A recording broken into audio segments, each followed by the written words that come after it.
Hi, so this is class number 15 General Studies Revision. इस revision में हम quickly polity, history, current affairs, economics, geography के topics देख रहे हैं 30 मिनट्स एवरीडे मॉर्निंग में 10 टॉपिक्स इन 30 मिनट्स। और आइडिया है कि इस तरीके से भी कम अपन को 1000 इंपॉर्टेंट टॉपिक्स कवर करने हैं इन द मंथ ऑफ से March and April and May itself, May also. Okay, so इस वीडियो को बहुत कंसंट्रेशन से अभी आपको वॉच करना है। बहुत आफ्टर सम से 1 आवर और 2 इसको मैं टेलीग्राम पे भी शेयर कर रहा हूँ। आफ्टर वॉचिंग दिस वीडियो उस पीडीएफ को आप रिवाइज कर लो and you are done for the day. इसके अलावा कुछ नहीं करना है। इस तरीके से सारा रिवीजन हो जाएगा सारे इंपॉर्टेंट टॉपिक्स का। Okay, this is again a very efficient method. तो हम दो टॉपिक्स पॉलिटी के देख रहे हैं, देन ज्योग्राफी के टॉपिक्स है, then history, then economics and this is water. इसमें miscellaneous, current affair, government schemes etcetera है। कुछ दूसरे और कंपाइलेशंस हैं, वो मैं सेपरेटली पीडीएफ में टेलीग्राम में शेयर करूंगा। टेलीग्राम में 10 MCQs everyday we are trying to solve, उसमें भी पार्टिसिपेट करो। आंसर राइटिंग में भी बहुत holistically we are trying to cover so many important topics. Right answer every day. Answer writing is very important because जितना आपको time होता जाएगा ना, ग्रेजुएशन, स्कूल, कॉलेज खत्म हुए, उतनी ही आपकी आंसर राइटिंग देखना, आपकी लिखावट, वर्ड्स, आपको लिखने में डिफिकल्टी आने वाली है। प्रीलिम्स अलोन कुछ नहीं होता है, मेंस करना भी ज़रूरी है। और मेंस में we are picking only those questions जो प्रीलिम्स के लिए बहुत इंपॉर्टेंट है। सो दैट इज़ वाई एक आंसर तो एटलीस्ट ट्राई कि हमें लिखना चाहिए। Okay, so do that thing as well. अब अपन देखते हैं, दिस इज डीपीएसपी। कल हमने पढ़ा था DPSP, so let us have some quick facts of polity. Who said in the Constituent Assembly that DPSP are like a check on a blank bank payable? मतलब check है और bank उसको तब पे करेगा जब उसके पास पैसा है। ये किसने कहा था? ये कहा था केटी शाह ने। Cheque on a bank payable at the convenience of the bank. DPSP में state is expected to provide free and compulsory education all children to the age of this, up to the age in years of, ये है article 14। ये article 14 नहीं है, it is 6 to 14 years in the age children, up to the age से 14 years तक के children के लिए free and compulsory education DPSP. This is also one reason मैं पीडीएफ शेयर करने में थोड़ा टाइम लेता हूँ, ताकि अगर इन केस कोई मिस्टेक हो, कोई एरर हो, तो उसको मैं करेक्ट करके पीडीएफ में करेक्टेड वर्जन आपके साथ शेयर कर पाऊँ। Okay, so this is 6 to 14 years. DPSP can not be enforced in any court, ये याद रखना है, डीपीएसपी एनफोर्सेबल नहीं है। Which one of the following DPSP socialistic principle? तो सोशलिस्टिक प्रिंसिपल कौन सी डीपीएसपी है? डीपीएसपी का क्लासिफिकेशन है, गांधीयन है, सोशलिस्ट है, वेलफेयर, न्यू टाइप की है, इंटेलेक्चुअल, ऐसे डीपीएसपी का क्लासिफिकेशन है मॉडल। तो prevention of concentration of wealth and the means of production, protection of the health of workers, equal pay for equal work to all, ये जो चीजें हैं ना, ये सोशलिस्टिक है। So the answer here is prevention of concentration of wealth and the means of production. This is a kind of like socialistic DPSP. तो ये सारी हैं जो हैं वो डीपीएसपी सोशलिस्टिक डीपीएसपी है, सोशलिस्टिक प्रिंसिपल में। इसके अलावा कुछ गांधीयन होती हैं और कुछ होती है दिस लिबरल इंटेलेक्चुअल टाइप। सारी कैटेगरीज का डीपीएसपी अभी आप बाद में आंसर में बताना कमेंट सेक्शन में, बिकॉज कल ही हमने डीपीएसपी भी पढ़ा था, आर्टिकल 36 to 51। ये जो डीपीएसपीज हैं इनका classification, socialistic, Gandhian, liberal intellectual, like that. Concept of FD, fundamental duties are borrowed from the constitution of USSR, Russia. Duties भी है, rights नहीं, duties भी है। Which committee recommended for the inclusion of FD into constitution? The answer is Sardar Swaran Singh Committee. FD of the Indian citizens कब add हुई थी? ये हुई थी 42nd अमेंडमेंट एक्ट में, 11/12/1976 में। FDs कॉन्स्टिट्यूशन में शुरू में नहीं थी, तभी ये आर्टिकल 51A है। ए एक्स्ट्रा लेटर आया, मतलब ये अमेंडमेंट के through. Breach of FD, an action can not be initiated in any court because this is not, जैसे डीपीएसपी नॉन एनफोर्सिएबल है, वैसे ही फंडामेंटल ड्यूटी भी किसी ने डिलीवर नहीं किया, परफॉर्म नहीं किया ड्यूटी, ऐसा नहीं है कि आप उसको कोर्ट में ले जा सकते हो। केवल फंडामेंटल राइट्स में ही आप कोर्ट जा सकते हो। FDs were incorporated in the constitution क्यों हुआ? ताकि एक सेंस ऑफ ड्यूटी आए लोगों में कि देश के प्रति भी आपकी कुछ जिम्मेदारियां है, अनकॉन्स्टिट्यूशनल एक्टिविटीज में इन्वॉल्व नहीं होना है। एफडीज जो सिटीजन में है ये part 4A of the constitution में मेंशन है. So this is part 5A. This is part 5A. So many errors. This is part 5. No, it is part 4A only. This is part 4A. Part 4 है this DPSP और फिर part 4A बनता है that is fundamental duties. तो ये तो थी fundamental duties. अब इन ड्यूटीज को भी वन बाय वन क्विकली देख लेते हैं. तो आर्टिकल 51A में फंडामेंटल ड्यूटी है, ये 11 है, 11. पहली ड्यूटी है to abide by the constitutional and respect its ideal and institution. Constitution follow करना है, इसके आइडियल्स इंस्टीट्यूशन का रेस्पेक्ट करना है, नेशनल फ्लैग और नेशनल एंथम का भी. चेरिश एंड फॉलो करना है नोबल आइडियल्स जिन्होंने इंस्पायर किया नेशनल स्ट्रगल फॉर फ्रीडम. तो जैसे गांधीयन थॉट्स हैं, इन सब चीज़ों को हमें चेरिश करना है, नोबल आइडियल्स. अपहोल्ड प्रोटेक्ट करना है sovereignty unity integrity of India. ये हमारी जिम्मेदारी है, sovereignty unity and integrity of India को प्रोटेक्ट करना है, अपहोल्ड करना है. डिफेंड करना है कंट्री को, रेंडर करना है national services when called upon two do so. Defend the country, render national service. Promote करना है harmony, spirit of common brotherhood amongst all the people of India. Harmony and the spirit of common brotherhood. Transcending religious, linguistic, regional और sectional diversity. ऐसी कोई चीज़ें नहीं दिखनी चाहिए, transcend करो इन सब डाइवर्सिटी फिशर्स से ऊपर. रिनाउंस करो practices derogatory to the dignity of women. This is our duty. Renounce practices derogatory to the dignity of women. तो this is number 5. Value preserve करो rich heritage of countries. Composite culture, see the word composite culture. इसकी हमें, हमारी जो धरोहर है इसको हमें वैल्यू करना है, प्रिजर्व करना है. प्रोटेक्ट इंप्रूव करो natural environment, forest, lake, river, wildlife. और कंपैशन भी होना चाहिए लिविंग क्रीचर, एनिमल्स के लिए भी compassion for living creatures. Scientific temper होना चाहिए, ह्यूमैनिज्म होना चाहिए, स्पिरिट, सवाल पूछो, इंक्वायरी एंड रिफॉर्म, सुधार करो. सेफ गार्ड करो पब्लिक प्रॉपर्टी. ये जो पब्लिक प्रॉपर्टी है ये हमारे टैक्स से ये सारी प्रॉपर्टी आती है, तो पब्लिक प्रॉपर्टी को सेफ गार्ड करना है. वायलेंस का मतलब ये नहीं कि आप पब्लिक प्रॉपर्टी को डिस्ट्रॉय करने लग जाओ. Safeguard public property and to absorb violence. Strive toward excellence in all spheres of individual and collective activity. खुद को बेहतर बनाना है. Constantly rise to higher level of endeavour and achievement. और एजुकेशन देना है चाइल्ड और ward between the age of 6 to 14. ये आखिर में ऐड हुई थी ये डीपीएस, ये फंडामेंटल ड्यूटी 86 CAA 2002 में.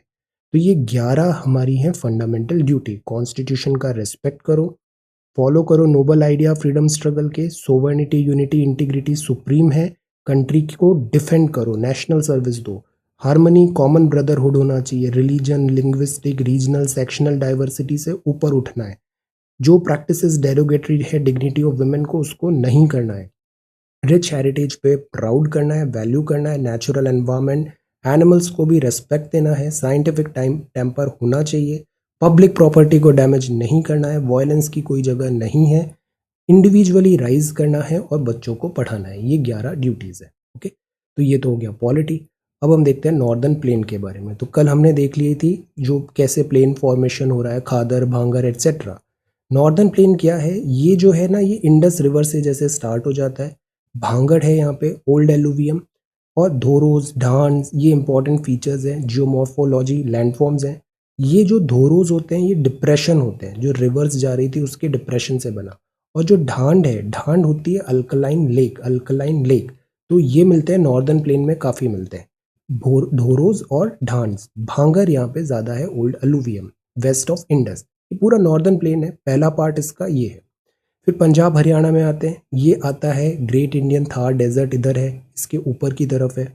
यहाँ west of the Yamuna, Yamuna river के है. यहाँ पे डोआब्स है. डोआब्स क्या होती है, दो रिवर के बीच का एरिया. यहाँ इंटेंसिव एग्रीकल्चर होता है पंजाब हरियाणा में. फिर गंगा प्लेन आता है. गंगा प्लेन लार्जेस्ट यूनिट है ग्रेट इंडियन दिस प्लेन का. ये भी 3 सब डिवीज़न है, अपर गंगा, मिडिल गंगा और लोअर गंगा. अपर गंगा में यमुना तक आएगा, मिडिल गंगा में ईस्टर्न यूपी तक आ जाएगा, पूर्वांचल, और फिर बिहार चालू हो जाएगा तो वो लोअर गंगा हो जाएगा, बिहार और West Bengal. Upper, middle and lower है. फिर राजस्थान प्लेन है, ये ग्रेट इंडियन डेजर्ट थार है, फेवरेट है यूपीएससी का. यहाँ great Indian plain western Rajasthan. यहाँ पे एरिड है, एरिड मतलब पानी कम है, तो यहाँ राजस्थान बागड़ मिलती है, राजस्थान बागड़. लूनी यहाँ पर है रिवर, लूनी रिवर है साउथ वेस्ट में. सांभर लेक है, सांभर लेक, नमक, सांभर का नमक.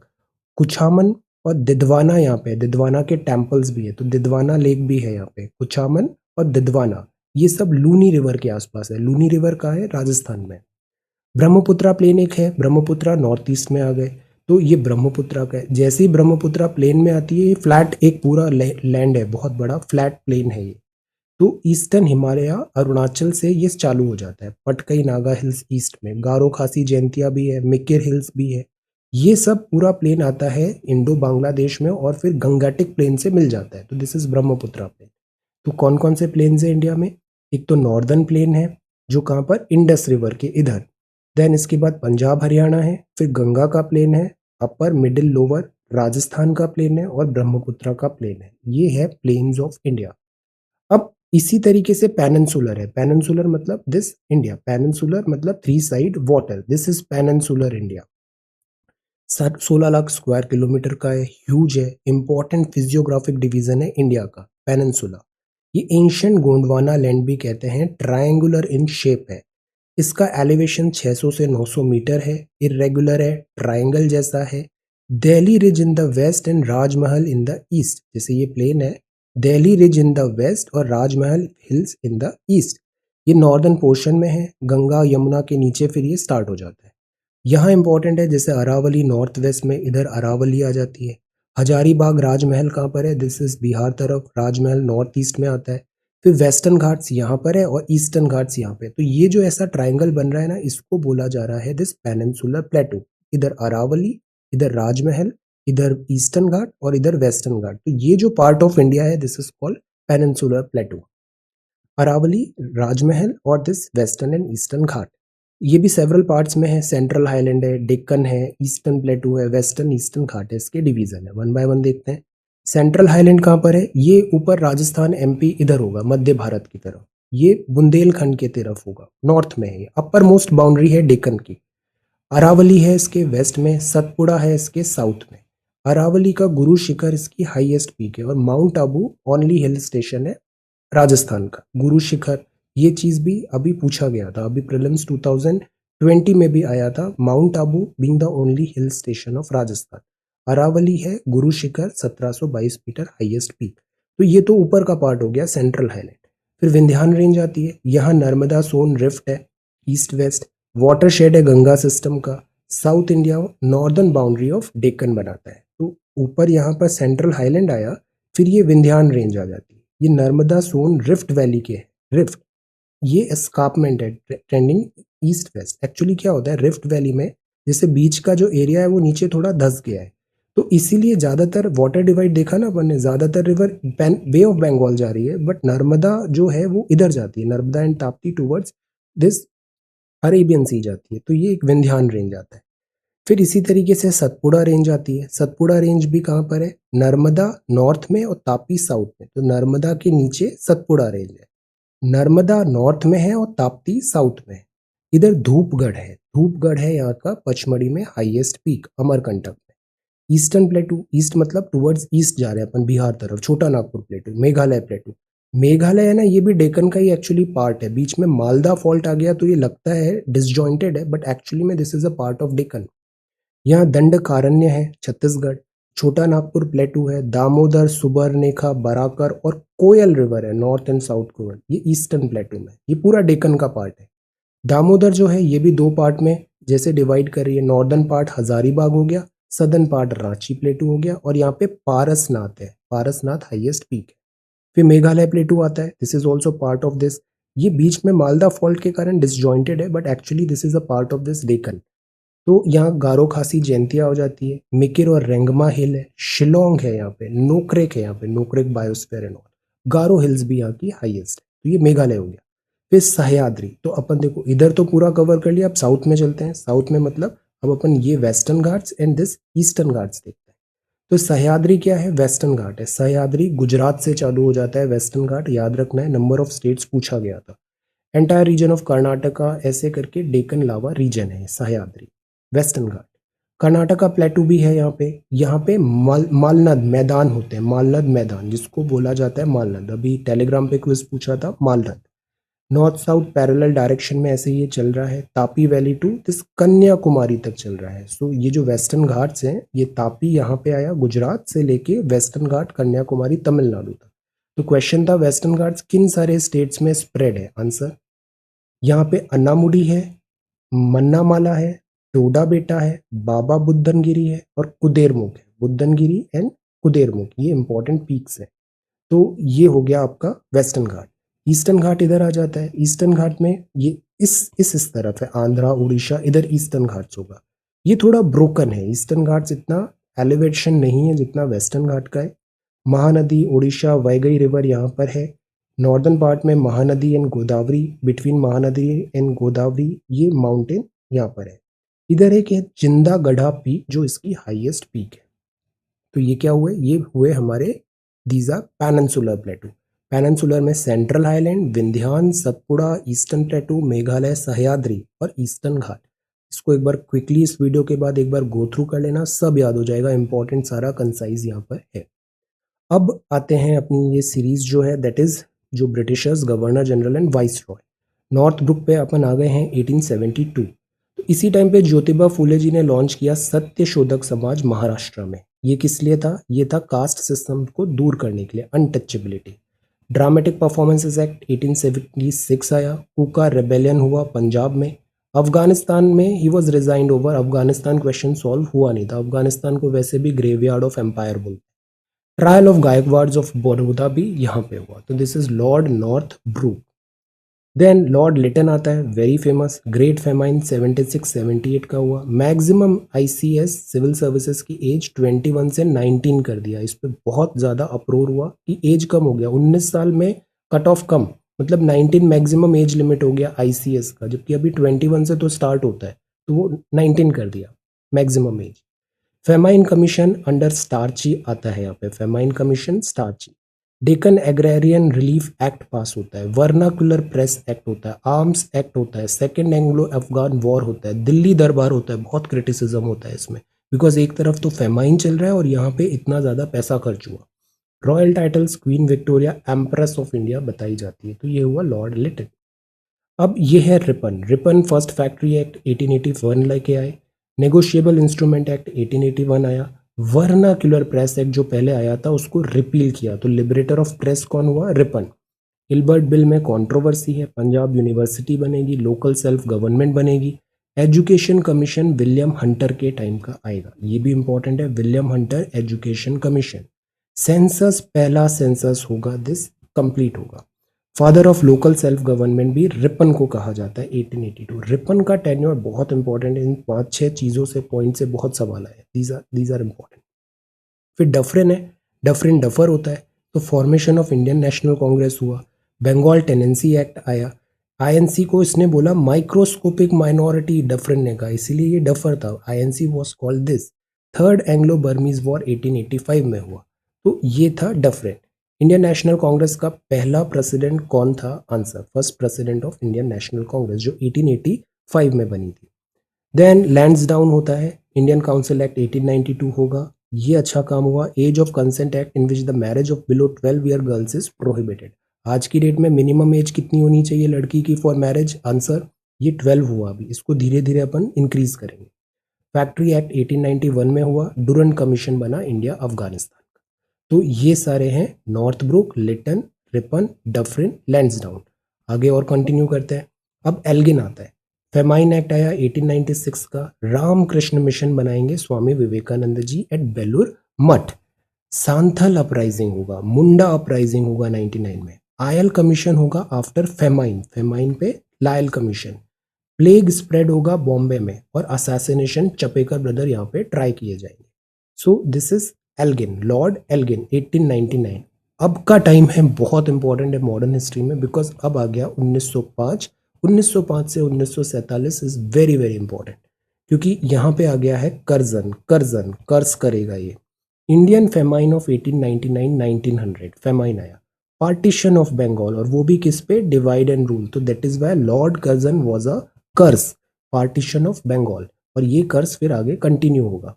ऑफिशियल सीक्रेट एक्ट 1904 आएगा, फ्री प्रेस को कर्ब करो। सेकेंड दिल्ली दरबार होगा 1903 में। Police commission under sir Andrew Fraser यहाँ पे अपॉइंट होगा, sir Andrew Fraser. Raleigh university होगी 1902 में। मैकडोनल्ड फेमाइन कमीशन होगा। ये जो पूरा टाइम था ना, बहुत भुखमरी था, लोग मतलब स्टारवेशन से डेथ हो रहा था, दिस वाज दैट टाइम। और इसीलिए ये कमीशन, और इसमें ब्रिटिश पॉलिसीज थी ज़्यादा। वर्ल्ड वॉर टाइम पे जो फेमाइन हुआ वो मैन मेड फेमाइन हुआ, कि इन्होंने resources this scorched earth policy अपनाया जब ये पुल बैक कर रहे थे, जापान आगे बढ़ रहा था, तो this is poor policies. Department of commerce and industry establish हुआ। फ्रंटियर ट्राइब्स का नॉर्थ वेस्टर्न फ्रंटियर प्रोविंस में राइजिंग को बैटल हुआ। पूसा एग्रीकल्चर इंस्टीट्यूट 1903 में बनेगा, Pusa agriculture. Indian university act 1904 में बनेगा। स्वदेशी मूवमेंट होगा। पार्टीशन ऑफ बंगाल होगा बाय लाल बल पाल अरबिंदो घोष। इसी टाइम पे अगेंस्ट स्वदेशी मूवमेंट भी हुआ, पार्टीशन ऑफ बंगाल। बट ये पार्टीशन ऑफ बंगाल रिवर्स हो जाएगा बाद में। बनारस हिंदू गर्ल्स कॉलेज बनेगा। एनी बेसेंट एस्टैब्लिश करेंगी 1904 में। India is the pivot of our empire. The new India, इनका लाइक सबसे इंपॉर्टेंट जो था ना, ज्वेल था क्राउन का, वो इंडिया था। If the empire loses any part of this dominion we cannot survive, but if we lose India the sun of our empire will have set. तो India इनके लिए बहुत इंपॉर्टेंट था। Lord Curzon के time पे ये हुआ। ये पूरा दौर बहुत इंपॉर्टेंट है। फिर मिंटो आ जाता है। मॉर्ले मिंटो रिफॉर्म हमने पहले ही पढ़ लिया है। मॉर्ले मिंटो रिफॉर्म 1909 और इंडियन काउंसिल एक्ट। स्प्लिट होता है कांग्रेस में 1907 में। क्यों होता है? आंसर, सीरीशियस मीटिंग हुआ 1907 to curb the extremist movement. Muslim League Aga Khan, Muslim League को बनाया जाता है टू काउंटर आईएनसी, और फिर यही आगे चल के डिवीजन ऑफ इंडिया में कन्वर्ट होगा पार्टीशन में। इंडियन प्रेस एक्ट 1910 आया और जमशेदजी टाटा ने टिस्को सेलिब्रेट किया 1907 में। तो ये है Earl of Minto, Lord Curzon, Lord Elgin. तो अब अपन कहाँ तक आ गए हैं? हम आ गए हैं 1910 तक, 1910 तक। अब आगे और कंटिन्यू करें। इकोनॉमिक्स के दो कॉन्सेप्ट्स हम क्विकली देखते हैं। देखो, अभी अपन नेशनल इनकम का कॉन्सेप्ट देखते हैं। इनकम, कमाई कितनी हो रही है राष्ट्र स्तर पर, नेशनल इनकम। तो नेशनल इनकम डिफाइन कैसे होती है? Total net earning from the production of goods and services in a country over a period of time. जो भी गुड्स बने, जो भी सर्विसेज बनी कंट्री में एक साल में, उसका जो अर्निंग हुआ वो होता है नेशनल इनकम, यूजुअली 1 ईयर में। और इसमें wages, salaries, rent, profit, interest, ये सारा चीज़ें एसेंशियली आता है। तो नेशनल इनकम का फॉर्मूला क्या होता है? सी प्लस आई प्लस जी प्लस एक्स माइनस एम। ये लेटर्स क्या है? सी इज टोटल कंजम्पशन और एक्सपेंडिचर, कितना खर्चा हुआ, एक्सपेंडिचर कितना किया, ये नेशनल इनकम में आएगा। आई क्या है? टोटल इन्वेस्टमेंट कितना हुआ, इन्वेस्टमेंट एक्सपेंडिचर कितना हुआ, ये भी नेशनल इनकम में आएगा। जी क्या है? गवर्नमेंट ने कितना एक्सपेंडिचर किया, that is G, export minus import. तो consumption expenditure, investment expenditure, government expenditure, export minus import is national income. Formula याद रखना है, consumption expenditure, investment expenditure, government expenditure, export minus import. अब ये जो मेजर होता है इसका, वो मेजर होता है gross national product, gross domestic product, gross national income, net national product, net national income, per capita income. ये सारी चीज़ें यहाँ पे अपन वन बाय वन आगे देखते हैं। जीएनपी क्या है, जीडीपी क्या है, जीएनआई क्या है, एनएनपी क्या है, एनएनआई एंड पीसीआई। फॉर्मूला यही है, नेशनल इनकम मतलब consumption expenditure, investment expenditure, government expenditure, export minus import, this is national income. तो नेशनल इनकम ये एनएनपी हुआ फैक्टर कॉस्ट में। अब national income and it's related aggregates क्या हो सकते हैं? जैसे सबसे पहले तो फैक्टर कॉस्ट क्या होता है? तो बहुत सारी नेशनल इनकम एग्रीगेट्स है ना, एस्टिमेटेड है फैक्टर कॉस्ट पे, मार्केट प्राइस या फिर से कॉस्ट प्राइस पे, फैक्टर कॉस्ट पे। बिकॉज मार्केट प्राइस अलग हो सकती है, फैक्टर कॉस्ट जो होती है वो एक्चुअली प्रोडक्शन करने में कितना कीमत आया वो बताता है। तो factor cost refers to cost of factors, क्या क्या कारक हैं। फैक्टर मतलब क्या होता है? कारक। Cost of factors of production. अब प्रोडक्शन करना है तो क्या क्या लगेगा आपको? आपको रेंट देना पड़ेगा लैंड पे, इंटरेस्ट देना पड़ेगा लैंड पे, इंटरेस्ट देना पड़ेगा कैपिटल वेजेस पे, कंपनसेशन एम्प्लॉय को देना पड़ेगा, लेबर जो काम कर रहे हैं, और फिर प्रॉफिट फॉर एंटरप्रेन्योरशिप भी देखना पड़ेगा। तो ये सब क्या है? फैक्टर्स है, फैक्टर्स ऑफ प्रोडक्शन है। तो फैक्टर कॉस्ट क्या हुआ? Cost of factors of production, rent, interest, capital, wages, labour, profit for entrepreneurship. तो फैक्टर कॉस्ट हमेशा क्या होता है? मार्केट प्राइस में से जितने भी टैक्सेस लगे इनडायरेक्ट वो हटा दो, और जितनी भी सब्सिडी जो लगी है वो ऐड कर दो। So what is the formula of factor cost? Factor cost में निकालना है तो market price minus indirect taxes plus subsidy, तो वो फैक्टर कॉस्ट का वैल्यू आ जाता है। अब मार्केट प्राइस क्या होता है? Market price is the price that customer actually पे, उसमें सब टैक्स वैक्स सब लग गया है, तो तभी अपन ने फैक्टर कॉस्ट से ये सारे टैक्सेस हटाए। मार्केट प्राइस में सब टैक्स लगा है, आप पे जीएसटी लग जाता है, बहुत सारे टैक्सेस लग जाते हैं। जीएसटी क्या है? इनडायरेक्ट टैक्स है ना। तो फैक्टर कॉस्ट निकालने के लिए इनडायरेक्ट टैक्स हटाना पड़ेगा। तो आपको 100 रुपए में सामान बेचा, उसमें 18 रुपए जीएसटी लगा के 118 रुपए में सेल किया। तो इस 118 रुपए में इनडायरेक्ट टैक्स लगा हुआ है, जीएसटी एमआरपी में। तो अगर अपन को फैक्टर कॉस्ट निकालना है तो ये जो एमआरपी सेलिंग प्राइस है 118, इससे 18 रुपए जीएसटी कम करना पड़ेगा, तब फैक्टर कॉस्ट आएगी। तो इनडायरेक्ट टैक्स अपन ने हटाया। प्लस कई बार देखो, जो शुगर है वो बिकती है 50 रुपए किलो, उसकी कॉस्ट होती है, बट सरकार उस पर सब्सिडी लगा देती है कि हम बिकॉज बहुत महंगा हो रहा है 10 रुपए का सब्सिडी दे देते हैं। तो 40 रुपए में वो शुगर बिक रही है, बट एक्चुअल में तो उसका प्राइस ज़्यादा था ना। मार्केट प्राइस 40 रुपए ही है, बट एक्चुअल में उसका प्राइस 50 रुपए था, बिकॉज उस पर सब्सिडी कम, सब्सिडी हटा दी, सब्सिडी लगी हुई है। सब्सिडी क्या होती है? सरकार उसकी कीमत कम करके दे रही है, सरकार उसका एक्स्ट्रा 10 रुपए सरकार वहन कर रही है। सो सब्सिडी हटा दी गई थी। तो दैट इज वाई जो 140 रुपए में शुगर बिक रही है, इसका फैक्टर कॉस्ट निकालना है तो सब्सिडी को इसमें ऐड करना पड़ेगा, तब जाके उसकी एक्चुअल कीमत आएगी। तो फैक्टर कॉस्ट मतलब मार्क जो प्राइस सेल हो रही है एमपी, मार्केट प्राइस, सबसे पहले उससे जीएसटी हटाओ और सब्सिडी जो उसमें पहले से हट गई है बिकॉज ऑफ गवर्नमेंट इंटरवेंशन, उसको ऐड करो, तो आएगी फैक्टर कॉस्ट। ओके, इस तरीके से ये सारे कॉन्सेप्ट्स वन बाय वन जो मैं हमेशा आपको बोलता आया हूँ टर्मिनोलॉजीज, वो यहाँ पे अभी अपन कवर करेंगे। मार्केट प्राइस क्या होती है? तो ये मार्केट प्राइस हो गई। Market price is the price that customers actually में पे, एक्चुअली में आपने जो पैसे दिए। It includes component of indirect tax भी हो जाता है, सब्सिडीज भी इसमें लग जाती है। तो when indirect taxes are deducted, subsidy added to the market, subsidy add किया तो we get national income at factor cost. तो हमेशा मार्केट प्राइस मतलब इनडायरेक्ट टैक्सेस हटाओ और सब्सिडी बढ़ाओ। अब इसी चीज को इधर ले जाओ, साइड चेंज करो इक्वल इधर, तो पॉजिटिव हो जाएगा। तो एमपी क्या हो गया? FC plus indirect tax minus subsidy. तो ये आ गया मार्केट प्राइस मतलब factor cost. Net indirect taxes आ गए, इनडायरेक्ट टैक्सेस और सब्सिडी का फैक्टर। हमें बस यही याद रखना है, जीएसटी डायरेक्ट टैक्स हटाने हैं इनडायरेक्ट, और सब्सिडी को ऐड करना है, तो अपने को फैक्टर कॉस्ट आ जाती है। 100 रुपए में अपने सामान खरीदा, इसमें जितना भी जीएसटी दिया है वो हटा दो, उस पर जितनी भी सब्सिडी लगी है उसको ऐड कर दो, तो वो फैक्टर कॉस्ट हो जाएगी। केवल ये एक फॉर्मूला याद रखना है, उससे डिराइव हो जाएगा ये वाला फॉर्मूला। जीडीपी क्या होता है?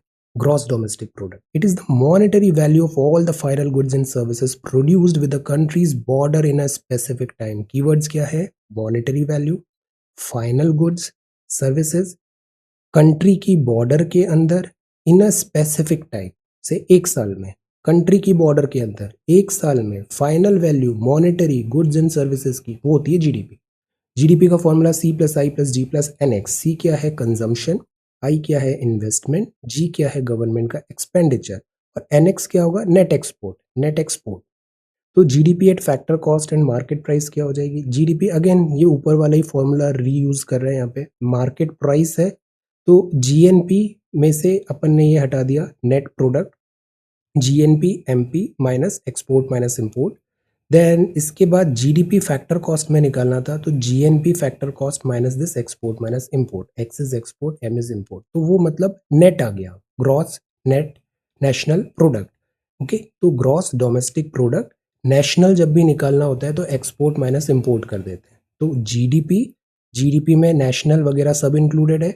जब एक्सपोर्ट माइनस इंपोर्ट हो जाता है तो वो नेशनल हो जाता है, ग्रॉस नेशनल प्रोडक्ट। तो दिस इज देयर।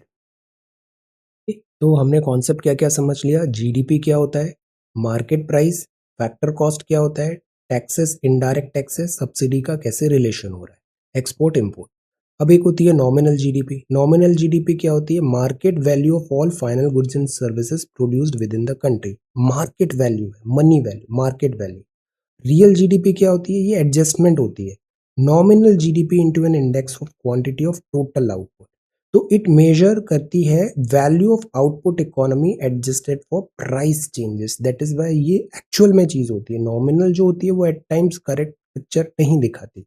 तो नॉमिनल जीडीपी होती है market value of all final goods and services produced within the country, nominal है।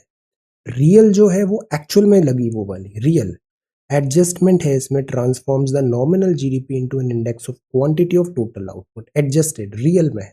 तो इसमें output economy adjusted for price changes, inflation वगैरह बहुत सारी चीजें फैक्टर करके रियल जीडीपी होती है, ये नॉमिनल जीडीपी। अब बेस ईयर जीडीपी कैलकुलेशन का पहले 4-5 था, ये 11-12 हो गया बेस ईयर। अब इसको बात चल रही है 17-18 फॉर सीपीआई 2018। बेस ईयर क्या होता है, रेफरेंस की तरह यूज होता है। तो चूजिंग अ बेस ईयर, पहले रियल जीडीपी का 2004-5 था, 11-12 हो गया। अभी जो है वो गवर्नमेंट प्रपोज कर रही है दिस अगेन 2018 करने का, तो this is base year. Concepts क्या हमने देखे, हमने सबसे पहले देखा what is national income, then national income related aggregates, factor cost क्या होता है, मार्केट प्राइस क्या होता है, और जीडीपी क्या होता है, नॉमिनल जीडीपी और रियल जीडीपी क्या होता है, और बेस ईयर क्या है। अब इस डायग्राम को देखो, अभी हमने देखा वाटर का शॉर्टेज चल रहा है बहुत ज्यादा, पर अर्थ तो ब्लू प्लैनेट है, तो अर्थ का टोटल ग्लोबल वाटर ये है, ये इतना टोटल 100 यूनिट पानी है अर्थ में, उसमें से 96.5% तो ओशियंस में है, सलाइन लेक में भी 0.9% है, तो बचा केवल 2.5% जो फ्रेश वाटर है, जो हमारे काम का है। ये फ्रेश वाटर केवल 2.5% है आउट ऑफ 100, केवल 2.5 यूनिट ही फ्रेश वाटर है। इस 2.5 यूनिट में भी ज्यादातर लॉक है ग्लेशियर्स और आइस कैप में, 68.7% फ्रेश वाटर का, ग्राउंड वाटर में 30.1 है, सरफेस में जो नदियां वगैरह देखते हैं ये केवल और केवल 1.2% है। तो सी कितना कम हो गया, कहने को ब्लू है बट काम की जो चीजें हैं वो बहुत कम है, फ्रेश वाटर बहुत कम है। अब ये जो यूटिलिटी सरफेस वाटर की हम देखते हैं उसमें केवल 1.2% बचा, परसेंटेज पढ़ा था ना 2.5%, अब उसका 1.2% है, ये कितना कम हो गया ये। अब ये 1.2% में भी ग्राउंड आइस एंड परमाफ्रॉस्ट 69 है, लेक्स में केवल 20.9% है, फिर सॉइल में है 3.8, स्वम्प में 2.6, रिवर में 0.49, लिविंग क्रीचर्स थिंग्स में 0.26 और एटमॉस्फेयर में 3%। ये डिवीजन है अर्थ के वाटर का। एक बार सवाल आया था, पूछा था डिक्रीजिंग ऑर्डर में अर्थ वाटर किस जगह कितना है, like that, this is the way. Okay, big cats क्या होती है, अभी फिर बहुत न्यूज में है बिग कैट्स। बिग कैट्स में ये जो बिग कैट्स इंडिया में मिलती है, जैसे टाइगर है, लायन है, लेपर्ड है, स्नो लेपर्ड है, क्लाउडेड लेपर्ड है, अभी चीता भी आने वाला है दिस अफ्रीका नामीबिया से कूनो नेशनल पार्क में। जैसे ये बंगाल टाइगर है, बंगाल टाइगर सबसे बड़ा होता है, वैसे तो एक दिस वन मोर स्पीशीज है चाइना वाला साइबेरियन टाइगर, वो और भी ह्यूज होता है बंगाल टाइगर से। इंडिया में बंगाल टाइगर है, दिस इज बंगाल टाइगर। फिर एशियाटिक लायन है, ये एशियाटिक लायन गिर में मिलता है, एशियाटिक लायन ये भी बहुत एग्रेसिव होता है, slightly smaller than Bengal tiger. Then this is leopard, ये इंडियन लेपर्ड है, अफ्रीकन लेपर्ड भी होता है। ये स्नो लेपर्ड है, स्नो लेपर्ड। स्नो लेपर्ड किस स्टेट का स्टेट एनिमल है, टेल, कुछ ही दिन पहले पढ़ा हमने, स्नो लेपर्ड। और ये है क्लाउडेड लेपर्ड। तो इंडिया में लेपर्ड भी है, लुक एट द स्पॉट्स, ये जो रोसेटा है इसका स्पॉट्स डिफरेंट है, सी लेपर्ड लेपर्ड ये है, this is leopard, this is snow leopard clouded. और एक जगुआर भी होता है, जगुआर बहुत कुछ मिलता जुलता है लेपर्ड से, ऑल्दो वो थोड़ा और स्टॉइक होता है, बिल्ड हैवी होता है। बट ये जगुआर कहाँ मिलता है, टेल, किस फॉरेस्ट में जगुआर मिलता है, टेल, जगुआर, इंडिया में जगुआर नहीं है, ये एशियाटिक लायन है और ये बंगाल टाइगर है। ओके, तो आज हमने पढ़ा बिग कैट्स, वाटर का distribution, income, this national income, ये लिस्ट एक बार क्विकली गो थ्रू कर लेना आप, peninsula and northern plain etcetera, and these are quality. So thank you so much for watching this video. Take care, study well and be safe.